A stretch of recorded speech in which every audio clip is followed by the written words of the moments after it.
نبی کریم رؤوف الرحیم صلی اللہ تعالیٰ علیہ وآلہ وسلم کے فرمان کا خلاصہ ہے کہ جو شخص مجھ پر روزانہ 1000 مرتبہ درود پاک پڑھے اللہ تبارک و تعالیٰ پر حق ہے کہ اس کے اس دن اور اس رات کی گناہوں کو بخش دے۔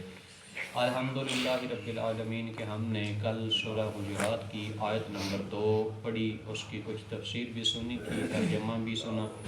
آج ہم انشاءاللہ تعالی مزید اس کی جو تفسیر کل رہ گئی تھی وہ آج مکمل کریں گے۔ اللہ تبارک و تعالی نے سورہ حجرات کی آیت نمبر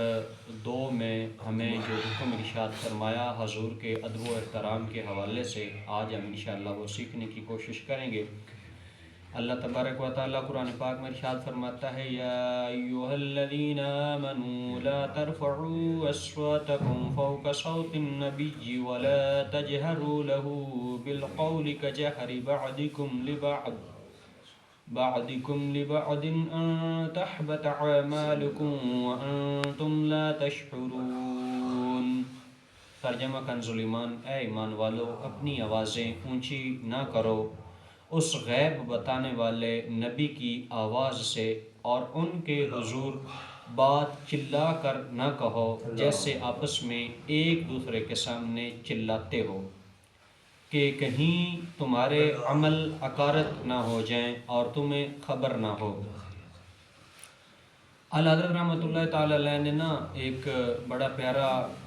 شاعرانہ انداز میں اپنے کلام میں ایک شعر لکھا کہ رہے گا یوں ہی ان کا چرچا رہے گا، پڑے خاک ہو جائیں جل جانے والے۔ کل جو ہماری تفسیر رہ گئی تھی، آج انشاءاللہ تعالی ہم آگے وہ پڑھیں گے اور سنیں گے۔ اس کا شان نزول، دوسرا شان نزول کل ایک ہم نے پڑھ لیا تھا، دوسرا رہ گیا تھا۔ دوسرا شان نزول یہ بیان ہوا کہ حضور اقدس صلی اللہ تعالیٰ علیہ وسلم کی بارگاہ میں منافقین اپنی آوازیں بلند کیا کرتے تھے تاکہ کمزور مسلمان اس معاملے میں ان کی پیروی کریں۔ اس پر مسلمانوں کو بارگاہ رسالت صلی اللہ تعالیٰ علیہ وآلہ وسلم میں آواز بلند کرنے سے منع کر دیا گیا تاکہ منافق اپنے مقصد میں کامیاب نہ ہوں۔ نمبر 3، تیسرا شان نزول یہ بیان کیا گیا کہ حضرت عبداللہ بن عباس رضی اللہ تعالیٰ عنہ سے مروی ہے کہ یہ آیت حضرت ثابت بن قیس بن شماس رضی اللہ تعالیٰ عنہ کے بارے میں نازل ہوئی۔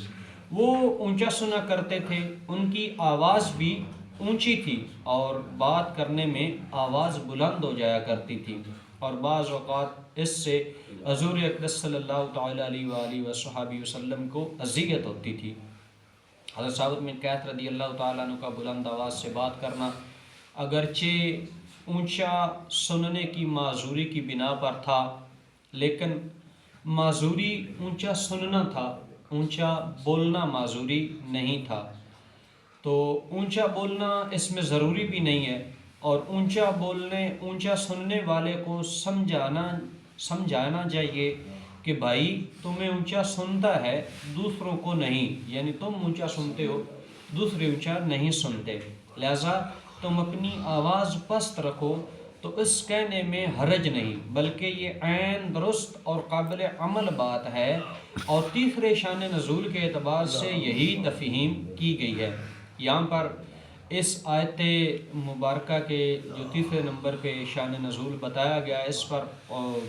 علماء نے ایک نوٹ بھی لکھا ہے۔ وہ فرماتے ہیں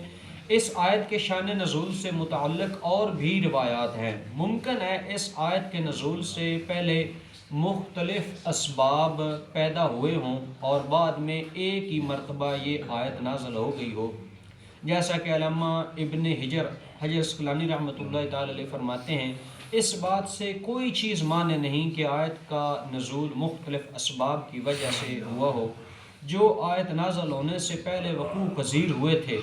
اور جب ان روایات جن میں یہ اسباب بیان ہوئے کی اسناد صحیح ہے اور ان میں تطبیق واضح ہے، تو پھر ان میں سے کسی کو ترجیح نہیں دی جا سکتی۔ نیز یہ بھی ضروری نہیں کہ صحابہ کرام رضی اللہ تعالی عنہم سے کوئی بے ادبی سرزد ہوئی ہو جس پر انہیں تنبیہ کی گئی ہو۔ عین ممکن ہے کہ پیش بندی کے طور پر انہیں یہ آداب تعلیم فرمائے گئے ہوں اور بے ادبی کی سزا سے آگاہ کیا گیا ہو۔ آیت لا ترفعوا اصواتکم کے نزول کے بعد صحابہ کرام علیہم رضوان کا حال، آپ کا حال کیسا تھا صحابہ کرام کا؟ آئیے ہم یہ بھی سنتے ہیں۔ جب یہ آیت مبارکہ نازل ہوئی تو صحابہ کرام رضوان اللہ تعالی علیہم اجمعین بہت محتاط ہو گئے اور تاجدار رسالت صلی اللہ تعالی علیہ وسلم سے گفتگو کے دوران بہت سی احتیاطوں کو اپنے اوپر لازم کر لیا تاکہ آواز بلند نہ ہو۔ نیز اپنے علاوہ دوسروں کو بھی اس ادب کی سختی سے تلقین کرتے تھے۔ اسی طرح آپ کے وصال ظاہری کے بعد آپ کے روضہ انور کے پاس خود بھی آواز بلند نہ کرتے اور دوسروں کو بھی آواز اونچی کرنے سے منع کرتے تھے۔ یہاں اسی کے متعلق 6 واقعات ہم صحابہ کرام علیہ رضوان کے سنیں گے۔ نمبر 1، حضرت ابوبکر صدیق رضی اللہ تعالیٰ عنہ فرماتے ہیں جب یہ آیت یا ایھا الذین آمنوا لا ترفعوا اصواتکم فوق صوت النبی نازل ہوئی تو میں نے عرض کی یا رسول اللہ صلی اللہ تعالیٰ علیہ وآلہ وصحبہ وسلم، اللہ تعالیٰ کی قسم آئندہ میں آپ سے سرگوشی کے انداز میں بات کروں گا۔ صدقے جائیں ہم سیدنا صدیق اکبر رضی اللہ تعالیٰ عنہ کی شان پر، آپ کے عشق پر کہ کتنا حضور کا ادب و احترام کیا کرتے تھے۔ نمبر 2، حضرت عبداللہ بن زبیر رضی اللہ تعالیٰ عنہ فرماتے ہیں کہ یہ آیت نازل ہونے کے بعد حضرت عمر فاروق رضی اللہ تعالیٰ عنہ کا حال یہ تھا کہ آپ رسول کریم صلی اللہ تعالیٰ وسلم کی بارگاہ میں بہت آہستہ آواز سے بات کرتے، حتیٰ کہ بارگاہ میں آپ اتنی آہستہ سے بات کرتے کہ بعض اوقات حضور علیہ السلام کو بات سمجھنے کے لیے دوبارہ پوچھنا پڑتا کہ کیا کہتے ہو۔ یہ مقام ایسے نہیں مل جاتے، ادب و احترام کرنا پڑتا ہے، اپنے آپ کو نیچا کرنا پڑتا ہے۔ اب دیکھیں سیدنا ابوبکر صدیق رضی اللہ تعالیٰ عنہ کا کتنا بڑا مقام، کتنی بڑی شان۔ حضرت عمر رضی اللہ تعالیٰ عنہ نے دیکھیں حضور کا ادب کس طرح کیا کہ آپ کو اگر کوئی بات کہنا پڑتی تو حضور علیہ السلام کو گزارش کرتے تو وہ دوبارہ حضور علیہ السلام کئی بار ایسا ہو جاتا کہ حضور ان سے دوبارہ پوچھتے۔ نمبر 3، حضرت انس رضی اللہ تعالیٰ عنہ فرماتے ہیں کہ جب یہ آیت نازل ہوئی تو حضرت ثابت رضی اللہ تعالیٰ عنہ اپنے گھر میں بیٹھ گئے اور اللہ تعالیٰ کے خوف کی وجہ سے کہنے لگے میں اہل نار سے ہوں۔ جب یہ کچھ عرصہ بارگاہ رسالت میں حاضر نہ ہوئے تو حضور اقدس صلی اللہ علیہ وسلم نے حضرت سعد بن معاذ رضی اللہ تعالیٰ عنہ سے ان کا حال دریافت فرمایا۔ انہوں نے عرض کی وہ میرے پڑوسی ہیں اور میرے معلومات کے مطابق انہیں کوئی بیماری بھی نہیں ہے۔ حضرت سعد رضی اللہ تعالیٰ عنہ نے حضرت ثابت رضی اللہ تعالیٰ عنہ سے اس بات کا ذکر کیا تو آپ نے کہا یہ آیت نازل ہوئی ہے اور تم لوگ جانتے ہو کہ میں تم سب سے بلند آواز ہوں، اور جب ایسا ہے تو میں جہنمی ہو گیا۔ حضرت سعد رضی اللہ تعالیٰ عنہ نے یہ صورتحال حضور پر نور صلی اللہ تعالی وسلم کی خدمت میں عرض کی تو آپ نے ارشاد فرمایا وہ جہنمی نہیں بلکہ وہ جنت والوں میں سے ہے۔ سبحان اللہ، کتنی پیاری شان ہے میرے آقا صلی اللہ تعالی وسلم کی کہ حضور علیہ السلام کو اپنے غلاموں کا بھی پتہ ہے، اور غلاموں کی کیا شان ہے کہ قدرتی طور پہ آواز اونچی ہے مگر اپنے آپ کو اتنا نیچا کہہ رہے ہیں حضور کی بارگاہ میں کہ خود کو جہنمی قرار دے رہے ہیں۔ مگر حضور علیہ السلام کی شان دیکھیں، آپ کا علم غیب دیکھیں کہ ایک بندہ زندہ بیٹھا ہے، حضور نے ان کے اعمال بھی دیکھ لیے اور ان کے آگے کا جو معاملات ہیں وہ بھی دیکھ لیے اور فرمایا کہ وہ جہنمی نہیں بلکہ وہ جنتی ہے۔ صحیح مسلم کی روایت میں حضرت سعد بن معاذ رضی اللہ تعالیٰ عنہ کا ذکر ہے، اور تفسیر ابن منظر میں حضرت انس رضی اللہ تعالیٰ عنہ سے مروی یہی واقعہ مذکور ہے۔ اس میں حضرت سعد بن معاذ رضی اللہ تعالیٰ عنہ کے بجائے حضرت سعد بن عبادہ رضی اللہ تعالیٰ عنہ کا ذکر ہے۔ اس کے بارے میں علامہ ابن حجر اسقلانی رحمۃ اللہ علیہ فرماتے ہیں کہ حضرت سعد بن عبادہ رضی اللہ تعالیٰ عنہ سے پوچھنا زیادہ درست ہے کیونکہ آپ کا تعلق حضرت سعد بن قیس رضی اللہ تعالیٰ عنہ کے قبیلہ خزرج سے ہے، اور حضرت سعد بن معاذ رضی اللہ تعالیٰ عنہ کے مقابلے میں ان کا حضرت ثابت رضی اللہ تعالیٰ عنہ کا پڑوسی ہونا زیادہ واضح ہے کیونکہ حضرت سعد بن معاذ رضی اللہ تعالیٰ عنہ کا تعلق دوسرے قبیلے یعنی اوس سے تھا۔ نیز اس کی تائید اس بات سے بھی ہوتی ہے کہ بخاری شریف کی روایت کے مطابق یہ آیت اس وقت نازل ہوئی جب بنو تمیم کا وفد سرکار دو عالم صلی اللہ تعالی علیہ وآلہ وسلم کی بارگاہ میں حاضر ہوا، اور یہ سن 9 ہجری کا واقعہ ہے، جب حضرت صعب بن معاذ رضی اللہ تعالی عنہ تو سن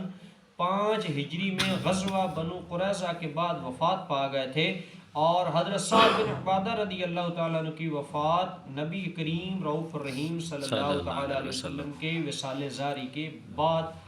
کی ہوئی ہے۔ نمبر 4، حضرت نعمان بن بشیر رضی اللہ تعالیٰ عنہ فرماتے ہیں کہ میں رسول کریم صلی اللہ تعالیٰ علیہ وسلم کے ممبر کے پاس تھا، ایک شخص نے کہا اسلام لانے کے بعد اگر میں صرف حاجیوں کو پانی پلانے کے علاوہ اور کوئی کام نہ کروں تو مجھے کوئی پرواہ نہیں ہے۔ دوسرے شخص نے کہا اسلام لانے کے بعد اگر میں مسجد حرام کو آباد کرنے کے علاوہ اور کوئی کام نہ کروں تو مجھے کوئی پرواہ نہیں ہے۔ تیسرے شخص نے کہا اللہ تعالیٰ کی راہ میں جہاد کرنا تمہاری کہی ہوئی باتوں سے افضل ہے۔ حضرت عمر رضی اللہ تعالیٰ عنہ نے انہیں ڈانٹتے ہوئے فرمایا رسول کریم صلی اللہ تعالیٰ علیہ وسلم کے ممبر کے پاس اپنی آواز بلند نہ کرو بلکہ پست رکھو، نیچے رکھو۔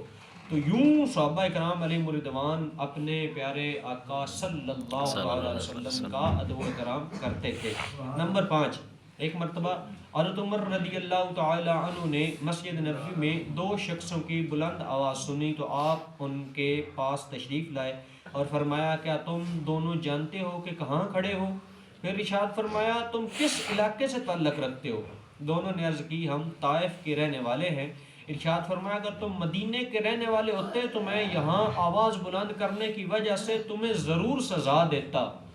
کیونکہ مدینہ منورہ میں رہنے والے بارگاہ رسالت صلی اللہ علیہ وسلم کے آداب سے خوب واقف ہیں۔ اعلیٰ حضرت رحمۃ اللہ تعالی علیہ فرماتے ہیں کہ امیر المومنین حضرت عمر رضی اللہ تعالی عنہ نے روضہ انور کے پاس کسی کو اونچی آواز سے بولتے ہوئے دیکھا، فرمایا کہ اپنی آواز نبی کی آواز سے بلند کرتا ہے، اور یہی آیت یا ایھا الذین آمنوا لا ترفعوا اصواتکم فوق صوت النبی تلاوت کی۔ ہو سکتا ہے کہ واقعہ وہی ہو جو اوپر 4 نمبر کے تحت بیان ہوا۔ اللہ تبارک و تعالی آپ کو اور مجھے آداب مصطفیٰ سیکھنے کی، اپنے بچوں کو سکھانے کی، اس پر عمل کرنے کی توفیق عطا فرمائے۔ میرے پیارے بھائیوں، یقیناً آپ نے اور میں نے یہ جو واقعات 6 واقعات صحابہ کرام علیہ رضوان کے پڑھے ہیں، یقیناً یہ بڑے اس میں چاہیے یہ صحابہ کرام کے نام آیا، حضرت ابو بکر صدیق کا نام آیا، حضرت عمر فاروق کا نام آیا، حضرت ثابت رضی اللہ تعالیٰ عنہ، حضرت انس رضی اللہ تعالیٰ عنہ سے روایت یہ ہم نے پڑھی ہیں۔ تو یقین مانے یہ بڑے کمال کے صحابہ کرام، سارے صحابہ عرفہ والا، ہم سے اعلیٰ، ہماری نسلیں بھی ان کے غلام۔ تو دیکھیں نا صحابہ کرام علیہم الرضوان کا ہم جب عمل دیکھتے ہیں نا تو یقین مانیں دل میں یہ شوق پیدا ہونا چاہیے کہ اتنی بہترین ہستیاں جنہوں نے حضور علیہ الصلوۃ والسلام کو دیکھا اور حضور کی صحبت پائی، ان کا یہ حال تھا تو ہمارا حال کیا ہونا چاہیے؟ آج ہم اپنے اوپر غور کریں کہ ہم کیا ہیں، ہمارے حال کیا ہیں۔ تو اللہ تبارک و تعالی آپ کو اور مجھے ادب مصطفیٰ صلی اللہ علیہ وآلہ وسلم کرنے کی توفیق عطا فرمائے، اور کوشش کیا کریں اپنے بچوں کو ادب مصطفیٰ سکھایا کریں۔ آج ہمیں اس کی بڑی ضرورت ہے۔ آج ہمارے پاس سوشل میڈیا جو ہے وہ ایک بہت بڑا فتنہ لے کر آیا ہوا ہے۔ ہر دوسرا شخص سوشل میڈیا پر مفتی بن کے بیٹھا ہے اور ہمیں ایسی باتیں سکھا رہا ہے کہ جس میں لوگ کہتے ہیں کہ جی نبی تو اپنی پیشاب نہیں روک سکتا تھا، ان کے پاس اختیار نہیں تھا۔ اگر استغفر اللہ نعوذ باللہ من ذالک، ہمارے آقا مولا صلی اللہ تعالی وسلم کی شان ابھی ہم نے سنی حضرت ثابت رضی اللہ تعالیٰ عنہ کے حوالے سے کہ صحابہ نے آ کر گزارش کی کہ یا رسول اللہ وہ اس وجہ سے نہیں آ رہا ہے کہ وہ کہتے ہیں کہ میری آواز اونچی ہے، اور یا رسول اللہ صلی اللہ تعالیٰ علیہ وآلہ وسلم کہ وہ غلام ہیں آپ کے اور وہ کہتے ہیں کہ میری آواز اونچی ہے اور میں اس وجہ سے نہیں آتا کہ میں جہنمی ہو گیا ہوں۔ تو یا رسول اللہ صلی اللہ تعالی وسلم نے فرمایا اے میرے غلام ان کو بتا دو کہ وہ جہنمی نہیں بلکہ وہ جنتی ہے۔ حضور علیہ الصلوۃ والسلام اتنا جانتے ہیں اپنے غلاموں کے بارے میں اور اتنا اختیار ہے، حالانکہ اللہ نے تو نہیں نہ فرمایا کہ اے ثابت بن قیس کہ تو جنتی ہے،